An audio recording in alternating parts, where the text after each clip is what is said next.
আসসালামু আলাইকুম viewers, Sabinus কিচেনে তোমাদের স্বাগত জানাই। এমন একটা মজাদার ফুলকপির পকোড়ার রেসিপি যদি সন্ধ্যায় চায়ের সাথে থাকে তাহলে পুরো সন্ধ্যাটা জমেই যাবে। Aha. Yes.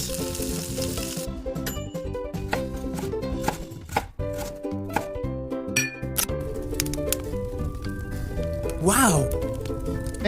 আমি এখানে কড়াইতে পানি বসিয়ে লবণ দিয়ে দিচ্ছি আর ফুলকপি এইভাবে মাঝারি সাইজের করে কেটে নিয়ে পানিতে দিয়ে দিচ্ছি, দিয়ে এবারে ভাপিয়ে নেব। ঢাকনা দিয়ে ভাপিয়ে নেব। ভাপিয়ে নিয়ে এরপরে পানিটা ফেলে দেব। আমি এখানে সেদ্ধ করব না, 10 মিনিট ভাপিয়ে নেব। এবারে মিক্সির জারে আমি আদা রসুন দিয়ে দিচ্ছি। এতটা পরিমাণ দিয়েছি যাতে 2 চামচ আদা রসুন বাটা হয়। আর ধনে পাতা দিয়ে দিচ্ছি, দিয়ে পেস্ট করে নেব পানি দিয়ে। এরপর ভাপানো ফুলকপি পানি ঝরিয়ে নিয়ে এরপর তাতে আমি আদা রসুন ও ধনে পাতার পেস্টটা দিয়ে দিচ্ছি, পরিমাণ মতো লবণ, 1 চামচ লঙ্কা গুঁড়ো, 1 চামচ ভাজা জিরে গুঁড়ো, 1 চামচ ভাজা ধনে গুঁড়ো দিয়ে দিচ্ছি।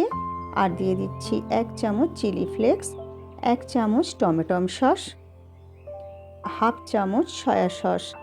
এখানে ঝালটা তোমরা তোমাদের কম বেশি তোমরা করে নিও। একটা ডিম আমি দিয়ে দিচ্ছি। এখানে তোমরা খেয়াল করে দেখেছো আমি এখানে ধনে পাতা পেস্ট করে দিয়েছি।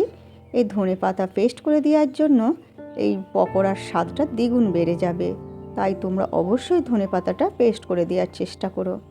ভালো করে মাখিয়ে এখানে আমি 3 চামচ বেসন দিয়ে দিচ্ছি আর দিয়ে দেব 3 চামচ চালের আটা। চালের আটাটা দিলে মচমচে ভাবটা আসবে।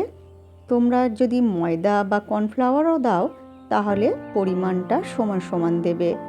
আর তার সঙ্গে ময়দা বা কর্নফ্লাওয়ারের সঙ্গে চালের আটাটা দিলে মচমচে ভাবটা ভালো আসবে। এরপর দিয়ে ভালো করে মাখিয়ে নেব।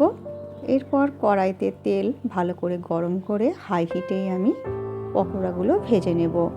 একটা একটা করে দিয়ে ছাড়িয়ে ছাড়িয়ে আমি দিয়ে দিচ্ছি। এই রকম ফুলকপির পকোড়া যদি সন্ধ্যার চায়ের সাথে থাকে তাহলে সন্ধ্যাটা পুরো জমেই যাবে। তোমরা একবার অবশ্যই বানিয়ে দেখো, খুবই মজাদার রেসিপি এটা। এরপর নেড়ে চেড়ে আমি লাল করে ভেজে নেব। ভেজে নিয়ে এরপরে তেল ঝরিয়ে তুলে নেব।